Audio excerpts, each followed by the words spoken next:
ನಮಸ್ಕಾರ, ಎಲ್ಲರಿಗೂ ಕನ್ನಡತಿ ಅಡುಗೆ ಚಾನಲ್ಗೆ ಸ್ವಾಗತ. ಇವತ್ತು ನಿಮಗೆ ಬೇಳೆಕೋದು ಸಾಂಬಾರು ಮಾಡೋದು ಬೇಜಾರಾಗಿತ್ತಂದ್ರೆ ಇವತ್ತೊಂದು ರೆಸಿಪಿಯನ್ನು ಮಾಡಿ ತೋರಿಸ್ತಾ ಇದ್ದೀನಿ ನೋಡಿರಿ. ಖಂಡಿತ ಟ್ರೈ ಮಾಡಿ ನೋಡಿರಿ, ಎಲ್ಲರಿಗೂ ತುಂಬಾ ಇಷ್ಟ ಆಗ್ತದೆ. ಈಗ ಒಂದು ಪಾತ್ರೆಗೆ ನಾನು ಒಂದು ಪಟ್ಲಾಗಷ್ಟು ಮೊಸರನ್ನ ತೊಗೊಂಡಿದ್ದೀನಿ. ಮತ್ತು ಸಪ್ಪಗಿರೋ ಮೊಸರನ್ನೇ ತಗೋರಿ. ನೋಡಿ, ಇದಕ್ಕೆ ನಾನಿಲ್ಲಿ ಕಡಲೆ ಹಿಟ್ಟು ಅಥವಾ ಕಡಲೆಬೇಳೆ ಹಿಟ್ಟನ್ನು ತೊಗೊಂಡಿದ್ದೀನಿ. ಒಂದು 3 ಸ್ಪೂನ್ ಆಗಷ್ಟು ಹಾಕ್ತಾಯಿದ್ದೀನಿ. ಇದನ್ನೀಗ ಮಿಕ್ಸ್ ಮಾಡ್ಕೊಂಡ್ರಿ. ನೋಡಿ, ಆ ಮೊಸರಿನಲ್ಲಿ ಕಡಲೆ ಹಿಟ್ಟು ಯಾವುದೇ ರೀತಿ ಗಂಟು ಉಳಿಲಾರ್ದಂಗೆ ನೀಟಾಗಿ ಮಿಕ್ಸ್ ಆಗಲಿ ರೀ. ನೋಡಿ, ಕಡಲೆ ಹಿಟ್ಟು ಮಿಕ್ಸ್ ಆಗ್ಯದ್ರಿ. ನೋಡಿ, ಯಾವ ಬಟ್ಲೆ ಮೊಸರು ತೊಗೊಂಡಿದ್ದೀನಿ ರೀ, ಅದರಲ್ಲೇ 2 ಬಟ್ಲಾಗಷ್ಟು ನೀರನ್ನು ಹಾಕ್ತೀನಿ ರೀ.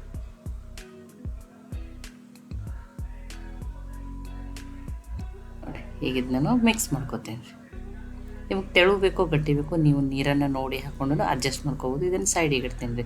ಈ ಒಂದು ಕಡಾಯಿಗೆ ನಾನು 1 ಸ್ಪೂನಾಗಷ್ಟು ಎಣ್ಣೆನ ಹಾಕ್ತಾಯಿದ್ದೀನಿ ರೀ. ಎಣ್ಣೆ ಕಾಯ್ದ ಮೇಲೆ 1/4 ಟೀ ಸ್ಪೂನಾಗಷ್ಟೇ ಮೆಂತ್ಯ ಕಾಳನ್ನು ಹಾಕ್ತಾಯಿದ್ದೀನಿ. 1 ಸ್ಪೂನಾಗಷ್ಟು ಜೀರಿಗೆನ ಹಾಕ್ತಾಯಿದ್ದೀನಿ. ಆ ಮೆಂತ್ಯ ಕಾಳು ಕೆಂಪಗಾಗೋವರೆಗೂ ಫ್ರೈ ಮಾಡ್ಕೋತೀನಿ ರೀ. ನೋಡಿ, ಮೆಂತ್ಯ ಕಾಳಿನ ಟೇಸ್ಟ್ ತುಂಬಾ ಚೆನ್ನಾಗಿ ಬರ್ತದೆ ರೀ. ಇದ್ರಲ್ಲಿ ಸ್ಕಿಪ್ ಮಾಡಬೇಡ್ರಿ, ಹಾಕಿರಿ. ನೋಡಿ, ಮೆಂತ್ಯ ಕೆಂಪಗಾಗ್ಯಾವ್ರಿ. ಇಲ್ಲಿ ನಾನು ಒಂದು ಅರ್ಧ ಸ್ಪೂನಾಗಷ್ಟು ಜೀರಿಗೆನ ಹಾಕ್ತಾಯಿದ್ದೀನಿ. ಜೀರಿಗೆನೂ ಫ್ರೈ ಆಗಲಿ ರೀ. ನೋಡಿ, ಜೀರಿಗೆ ಫ್ರೈ ಆದಮೇಲೆ ಸ್ವಲ್ಪ ಹಿಂಗನ್ನು ಹಾಕ್ತೀನಿ ರೀ. ಹಿಂಗೆ ಲೋ ಫ್ಲೇಮ್ದಲ್ಲಿಟ್ಟೇ ಫ್ರೈ ಮಾಡಿರಿ, ಇಲ್ಲಾಂದರೆ ಹಿಂಗೆ ಬೇಗನೆ ಸೀದು ಹೋಗ್ತದೆ ರೀ. ನೋಡಿ, ಹಿಂಗೆ ಫ್ರೈ ಆದಮೇಲೆ 1 ಸ್ಪೂನಾಗಷ್ಟು ಹಸಿ ಶುಂಠಿನ ತುರಿದ್ಬಿಟ್ಟು ಹಾಕ್ತಾಯಿದ್ದೀನಿ. ಒಂದು 4 ಮೆಣಸಿನ್ಕಾಯಿನ ಹಾಕ್ತಾಯಿದ್ದೀನಿ. ಖಾರ ನೀವು ನೋಡ್ಕೊಂಡು ಹಾಕೊಳ್ಳಿ.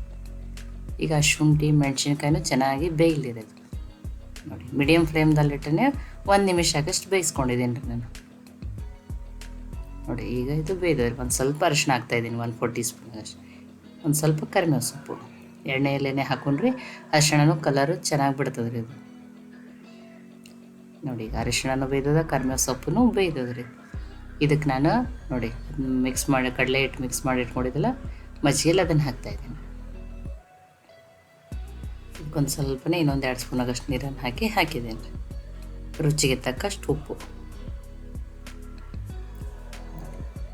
ಇದಕ್ಕೊಂದು ಸ್ವಲ್ಪ ಬೆಲ್ಲವನ್ನು ಹಾಕ್ತಾಯಿದ್ದೀನಿ. ಇದು ಹುಳಿ ಸ್ವೀಟ್ ಆ ಥರ ಇರ್ತದೆ ರೀ ಇದು. ಈಗ ಇದನ್ನು ಮಿಕ್ಸ್ ಮಾಡಿ ಕಂಟಿನ್ಯೂ ಆಗಿ ತಿರುಗಬೇಕು ರೀ. 1 ನಿಮಿಷ ಆಗಷ್ಟು ಹೈ ಫ್ಲೇಮ್ಲಿಟ್ಟೇ ಕಂಟಿನ್ಯೂನಾಗಿ ಇದನ್ನು ತಿರುಗಬೇಕು ರೀ. ನೋಡಿ, ಅದು ಚೆನ್ನಾಗಿ ಮಿಕ್ಸ್ ಆಗ್ಬೇಕು. ಅಂದ್ರೆ ಕಡಲೆ ಹಿಟ್ಟು ಹಾಕಿರೋದು ಅದು ಒಮ್ಮೆನೇ ಗಟ್ಟಿ ಬಂದು ಗಂಟದು ಏನೂ ಆಗಬಾರ್ದು. ನೀಟಾಗಿ ಮಿಕ್ಸ್ ಆಗಬೇಕು ರೀ. ಈಗ ಇದು ಕುದಿ ಬರಬೇಕು ರೀ. ನೋಡಿ, ಈಗ ಕುದಿ ಬಂತದೆ ರೀ. ನೋಡಿ, ಕುದ್ಮೇಲೂ ಗಟ್ಟಿ ಆಗ್ತದೆ ರೀ ಇದು.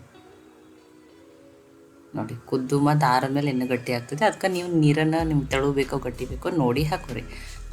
ಗ್ಯಾಸನ್ನು ಆಫ್ ಮಾಡೀನಿ, ಕೊತ್ತಂಬರಿ ಸೊಪ್ಪನ್ನು ಹಾಕಿದ್ದೀನಿ. ನೋಡಿ, ಈಗ ಇದು ಕರೆಕ್ಟಾಗಿ ರೆಡಿ ಆಗಿದೆ. ಇನ್ನೊಂದು ಸ್ವಲ್ಪ ತೆಳು ಬೇಕಂದ್ರೆ ನೀರು ಉಪ್ಪು ಹಾಕ್ಕೊಂಡು ನೀವು ಅಡ್ಜಸ್ಟ್ ಮಾಡ್ಕೊರಿ.